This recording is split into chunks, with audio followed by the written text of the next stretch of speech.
नमस्कार दोस्तों, स्वागत है आपका हमारे इस पीसफुल बुद्धा यूट्यूब चैनल पर। दोस्तों, किसी ने सही कहा है कि आवाज़ ऊंची हो तो कुछ लोग सुनते हैं, लेकिन अगर बात ऊंची हो तो बहुत सारे लोग सुनते हैं। नमस्कार दोस्तों, एक छोटी सी कहानी। ये कहानी एक लड़के की। 24 साल का लड़का जो सेठ के यहाँ पर नौकरी करता था। उसके माँ बाप इस दुनिया में नहीं थे। जिंदगी बड़ी परेशानी में चल रही थी।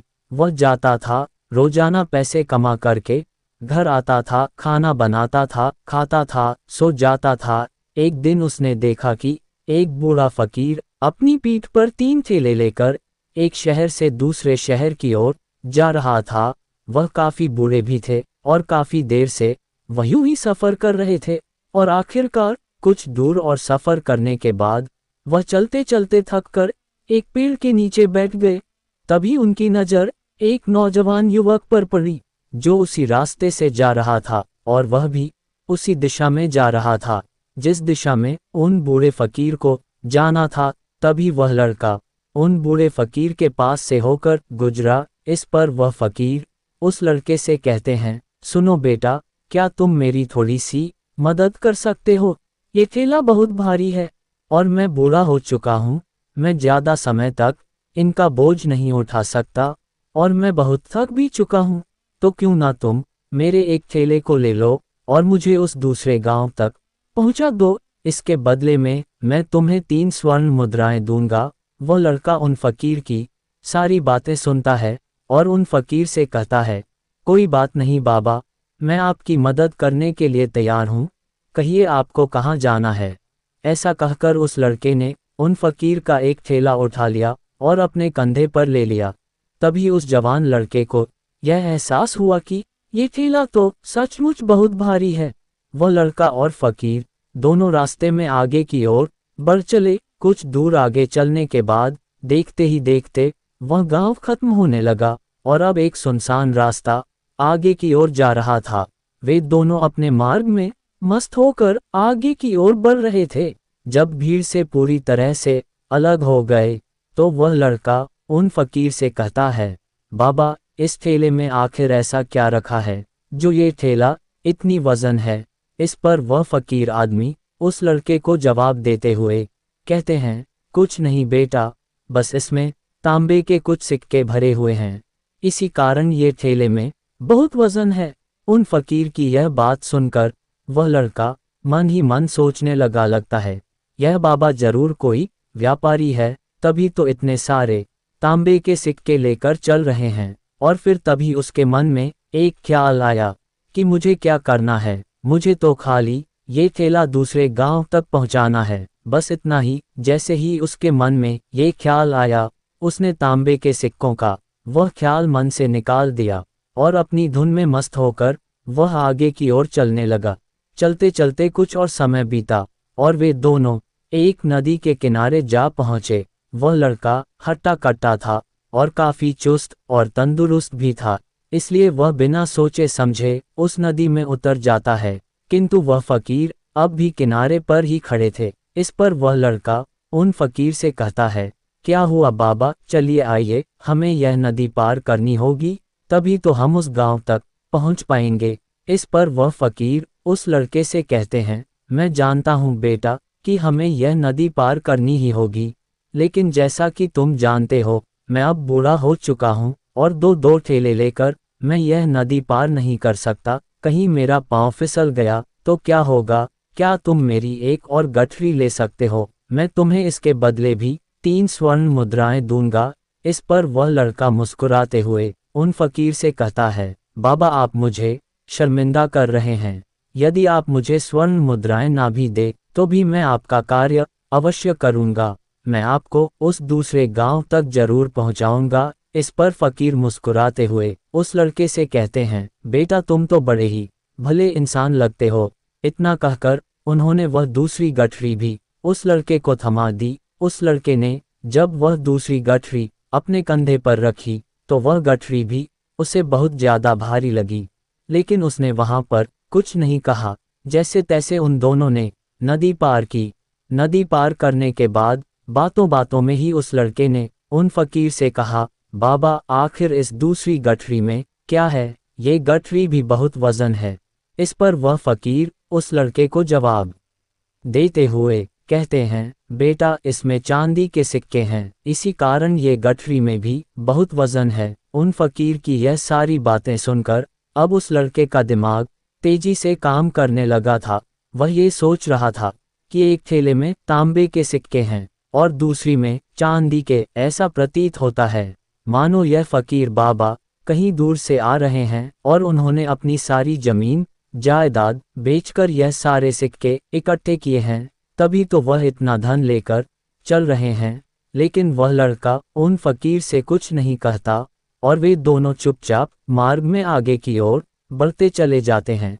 कुछ दूर आगे बढ़ने के बाद एक बार फिर एक सुनसान राह आती है। उस सुनसान रास्ते को देखते ही उस लड़के के मन में तरह तरह के विचार उत्पन्न होने लगे। वह ये सोचने लगा, अरे ये तो सुनसान जगह है, अगर मैं ये सिक्के लेकर यहाँ से भाग जाऊं तो यह फकीर मुझे कब तक पकड़ पाएंगे? मुझे नहीं लगता कि मुझे कभी पकड़ पाएंगे, और यहाँ पर कोई है भी नहीं जो इनकी मदद कर पाए। और वैसे भी ये बहुत सारे सिक्के हैं, मैं इनसे एक अच्छी दुकान खरीद सकता हूँ, अपना नया व्यापार शुरू कर सकता हूँ। और वैसे भी यह बूढ़ा फकीर अब इन पैसों का क्या करेगा? इससे अच्छा तो मैं ही इन्हें रख लेता हूँ। वह लड़का ये सब बारे में सोच ही रहा था, तभी अचानक उसे खुद पर आश्चर्य हुआ। अरे मैं ये क्या सोच रहा हूँ? ये फकीर बाबा ना जाने कहाँ से आ रहे हैं और क्या करके इन्होंने इतने सारे पैसे इकट्ठा किए होंगे। मुझे इनका फ़ायदा नहीं उठाना चाहिए। नहीं नहीं, मुझे ऐसा नहीं करना चाहिए। उसने कुछ देर के लिए तो अपने मन के विचारों को काबू कर लिया, लेकिन कुछ देर बाद उसके मन के विचार उस पर देखते ही देखते हावी होने लगे। वह लड़का दो ठेले लेकर उन फकीर के पीछे पीछे चल रहा था और कुछ दूर आगे चलने के बाद एक पहाड़ी आई। इस पर वह फकीर बाबा उस लड़के से कहते हैं, बेटा ये पहाड़ी मैं नहीं चढ़ पाऊंगा, मैं काफ़ी बूढ़ा हो चुका हूँ और मेरे घुटनों में भी दर्द रहता है। यदि तुम मेरी तीसरी गठरी भी ले लो तो मैं तुम्हें 3 और स्वर्ण मुद्राएं दूंगा, लेकिन याद रखना इसे कहीं गिराना मत, कहीं ये गठरिया खुल ना जाए। इस पर वह लड़का उन फकीर से कहता है, क्यों बाबा, आखिर इसमें ऐसा क्या है? इस पर वह फकीर उस लड़के से कहते हैं, बेटा इसमें स्वर्ण मुद्राएं हैं। ये सुनकर वह लड़का मन ही मन बहुत प्रसन्न हुआ। उसने चुपचाप वह गठरी भी उन फकीर से ले ली और देखते ही देखते वे दोनों मार्ग में आगे की ओर बढ़ने लगे। अब वह फकीर बिना कोई वजन लिए हुए आराम से पहाड़ की चढ़ाई पर चढ़ रहे थे, किंतु वह नौजवान लड़का जो पीछे था वह वजन के कारण बहुत धीरे धीरे चल पा रहा था। लेकिन जब से उसने सोने का नाम सुना था उसका मन तो छलांग मार रहा था। वह मन ही मन सोच रहा था, अगर मुझे ये सारा धन मिल जाए तो मेरा पूरा जीवन तो आराम से कट जाएगा। वैसे भी यह बाबा तो बूढ़े हो चुके हैं, भला इन्हें इतने पैसों की क्या जरूरत है, इनका जीवन तो वैसे भी कट चुका है। मैं एक काम करता हूँ, ये सारे पैसे लेकर यहाँ से भाग जाता हूँ। लड़के के मन में अनगिनत विचार उठ रहे थे। लड़के का मन अब उसकी बुद्धि पर पूरी तरह से हावी हो चुका था और उस लड़के का मन अपनी बात को सही साबित करने के लिए उससे कुछ भी कह रहा था। और तभी उस लड़के के मन में एक और विचार उत्पन्न हुआ और अब की बार वह लड़का ये सोच रहा था, लगता है ये फकीर बाबा कोई चोर है, वरना इनके पास इतनी सारे स्वर्ण मुद्राएं कहाँ से आएंगे। अगर यह कोई व्यापारी होते तो भला यह इस तरह से पैदल यात्रा तो नहीं करते, और अगर इनके पास इतने सारे पैसे थे तो यह कोई ना कोई साधन भी तो अवश्य कर सकते थे। लगता है यह कोई चोर है और चोर से चोरी करने में भला क्या बुराई है। ये सोचता हुआ वह लड़का अब उन फकीर से तेजी से आगे की ओर बढ़ रहा था और देखते देखते वह फकीर से आगे भी निकल चुका था। और वह ये सोच रहा था कि जैसे ही इस पहाड़ की ढलान आएगी मैं तीनों गठरियाँ लेकर भाग जाऊंगा, इससे ये सारे पैसे मेरे हो जाएंगे और मेरी गरीबी भी हमेशा हमेशा के लिए दूर हो जाएगी।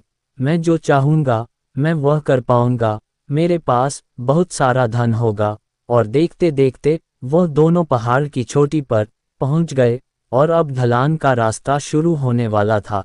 तभी वह लड़का उन फकीर से नजरें बचाकर वह तीनों गठरियां लेकर भागता हुआ आगे बढ़ गया। अब उसे अपना शरीर बहुत हल्का महसूस हो रहा था, मानो उसे उन तीनों ठेलों का वजन तक ना मालूम पड़ रहा हो। काफी दूर दौड़ते दौड़ते किसी तरह से वह अपने आप को बचते बचाते अपने घर पहुंचा। उसके खुशी का कोई ठिकाना नहीं था। उसने सोचा, क्यों ना मैं जल्दी जल्दी इन गठरिया में से वह सारे पैसे निकाल लूं। ये सोचकर जब उसने गठरिया खोली तो पहली गठरी में उसे लोहे से जंग भरे हुए सिक्के मिले। ये देखकर उसे यकीन नहीं हुआ। इस पर उसने फटाफट दूसरी गठरी भी खोल डाली। उसमें भी उसे लोहे के जंग लगे हुए सिक्के ही निकले। ये सब देखकर वह लड़का बड़ा हैरान था। आखिर यह सब क्या हो रहा है? उन फकीर ने तो मुझसे और ही कुछ कहा था। अब उसने वह सोने वाली गठरी खोली और उसमें भी लोहे के जंग लगे हुए सिक्के ही निकले। ये देखकर वह लड़का बड़ा क्रोधित हुआ। उसने सोचा, उन फकीर ने मुझसे झूठ क्यों कहा? उन्होंने मुझसे ऐसा क्यों कहा कि एक में तांबे के सिक्के हैं, एक में चांदी के और तीसरे में स्वर्ण मुद्राएं हैं। वह ये सब सोच ही रहा था कि तभी उसकी नज़र उस थैले में पड़ी, एक पत्र पर पड़ी। उसने वह पत्र उठाया और उस पत्र में लिखा था, ये पूरा नाटक ईमानदार व्यक्ति की खोज करने के लिए रचा गया है और मैं इस राज्य का राजा हूँ। मेरी कोई संतान नहीं और इसीलिए मैंने ये षड्यंत्र रचा है ताकि मैं अपने राज्य में किसी एक ऐसे ईमानदार व्यक्ति की खोज कर सकूं जो मेरे बाद इस राज्य का राजा बन सके और इस राज्य का भार को संभाल सके। और इस राज्य का भार वही संभाल सकता है जो पूरी तरह से ईमानदार हो, जिसके मन में किसी प्रकार का कोई लालच ना हो। इतना पढ़ते ही वह लड़का जोर जोर से चिल्लाने लगा। वह सर पकड़कर बैठ गया। वह ये जानता था कि यदि वह अपने मन के विचारों पर काबू कर लेता तो उसका जीवन संवर सकता है, लेकिन वह अपने मन के विचारों पर काबू नहीं कर पाया। दोस्तों, महात्मा बुद्ध कहते हैं कि मन ही सब कुछ है। आप जो सोचते हैं वही बनते हैं। इसलिए आपका सबसे बड़ा दुश्मन भी आपको उतना नुकसान नहीं पहुंचा सकता जितना कि आपके मन के यह अनियंत्रित विचार पहुंचा सकते हैं। महात्मा बुद्ध कहते हैं, अपने भीतर ध्यान से देखो। हमारे भीतर जो विचार चल रहे हैं वही विचार शब्द बनते हैं और शब्द कर्म के रूप में प्रकट होते हैं। बार बार दोहराने पर कर्म बर्ताव में बदलता और धीरे धीरे समय के साथ बर्ताव चरित्र में परिवर्तित हो जाता है और यही चरित्र हमारे भाग्य का निर्माण भी करता है। इसलिए हमें हमेशा अपने विचारों के प्रति सजग होना बहुत आवश्यक है। हमें जागरूक होना बहुत आवश्यक है।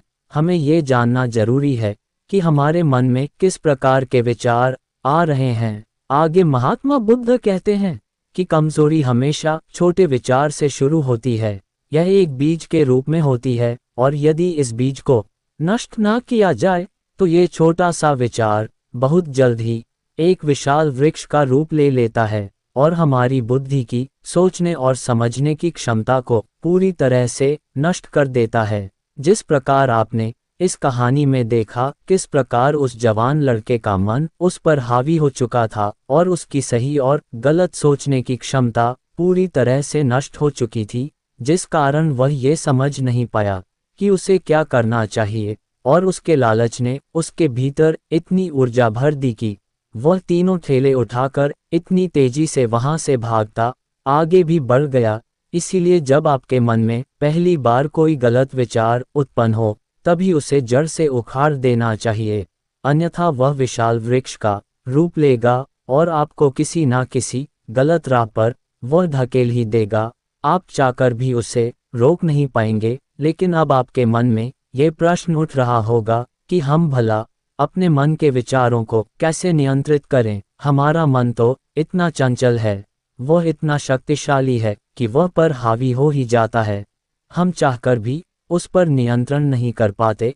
इसका जवाब में महात्मा बुद्ध हमें दो बातें समझाते हैं। पहली बात, सही इरादा विकसित करो। कई बार आपने देखा होगा कि आपके मन में कुछ और होता है, किंतु आप कहते कुछ और है, क्योंकि आपके मन के भीतर जो कुछ बसा है वही आपके मुख से बाहर भी निकल रहा है। लेकिन जब हमसे वह गलती हो जाती है तो उसके बाद हमारा मस्तिष्क अच्छी तरह से काम करना शुरू कर देता है। हमारे सोचने और समझने की क्षमता एक बार फिर से जागृत हो जाती है और ऐसी अवस्था में हमें यह एहसास होता है कि हमसे गलती हो गई है और फिर हमारा मन दुखी हो जाता है, हमारा मन अफसोस से भर जाता है। और इस भारीपन और दुख से बचने के लिए महात्मा बुद्ध हमें सही इरादा विकसित करने के लिए कहते हैं। इसके लिए जब भी आप कोई कार्य करने जा रहे हो तो सबसे पहले आपको ये खुद से पूछना चाहिए कि जो कुछ भी मैं करने जा रहा हूँ इसके ऊपर मेरा इरादा क्या है। क्या मैं दूसरों को दुख पहुंचाना चाहता हूं या दूसरों को नीचा दिखाने जा रहा हूं या मुझे खुद को ऊपर उठाना है। खुद से सवाल कीजिए, खुद को जागृत कीजिए। जब आप इरादों के प्रति सचेत होने लगेंगे, जब आप विचारों के प्रति सजग होने लगेंगे, तभी आपके भीतर सकारात्मक ऊर्जा का प्रवाह होगा।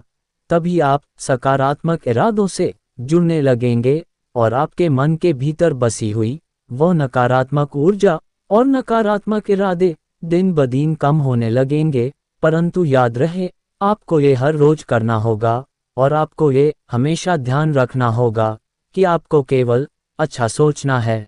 आपके इरादे हमेशा अच्छे होने चाहिए, तभी आप दुख और तकलीफों से बच सकते हैं।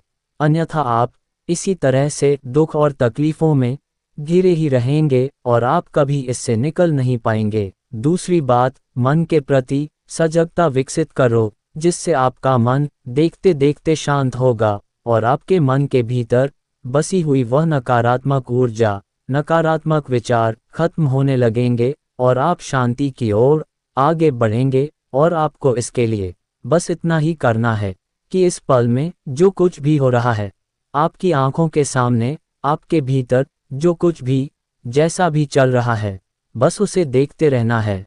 अपने मन के अच्छे बुरे विचार, अपनी भावनाएं और अपनी यादों पर बिना प्रतिक्रिया दिए उन्हें केवल देखते रहना है, जिससे आपके मन के सारे विचार देखते ही देखते खत्म होने लगेंगे।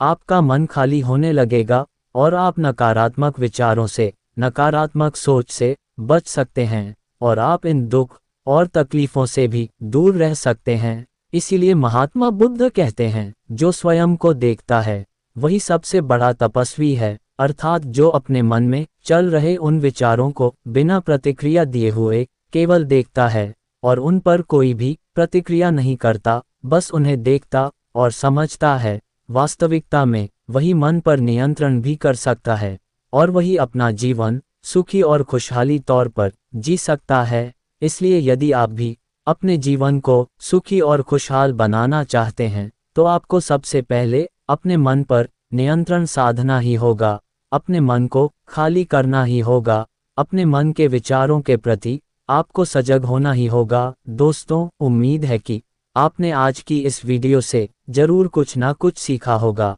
अगर आपको ये कहानी अच्छी लगी हो तो इस वीडियो को लाइक करें और चैनल पर नए हो तो चैनल को सब्सक्राइब जरूर करें। धन्यवाद।